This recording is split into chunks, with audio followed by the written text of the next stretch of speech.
Hello, traders. FX Pip Collector here. Today is Thursday, June 5th, and this is my analysis for gold. If you haven't done so already, definitely do check out my free Discord channel, which is linked down here in the corner at the end of the video. And make sure to take a look at my website, fxpipcollector.com. Watch the video on my home screen to learn more. So anyways, on gold, I mean, the daily time frame has definitely showed an uptrend. And the thing with gold is that the monthly is up, the weekly is up, the daily trend is up. So if you're going down to the very short time frames and looking for reasons to go short, then you are fighting a very, very strong uptrend.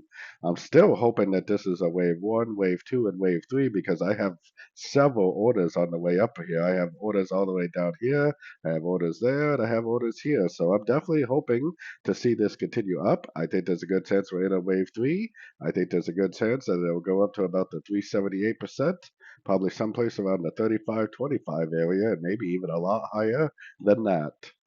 So going down to the 1 hour time frame, I got my Fibonacci retracement on this last move right here. Like I was saying yesterday, I still think it looks like it could possibly go down and make an ABC. But for me personally, it's not a trade that I'm going to take because every single higher time frame is in an uptrend. I really don't see the point in going down to these shorter time frames and trying to go short. Instead, I would much prefer to try to go long at the end of three-way pullbacks, Fibonacci bounces, and then golfing moves to the upside, potentially for the continuation of the uptrend. Even if it does decide to go down and take out the low of wave A, that's fine. I'll just wait patiently for another move to the upside for another entry to go long. So anyways, don't forget to like and subscribe, and as always, thank you for watching and happy trading.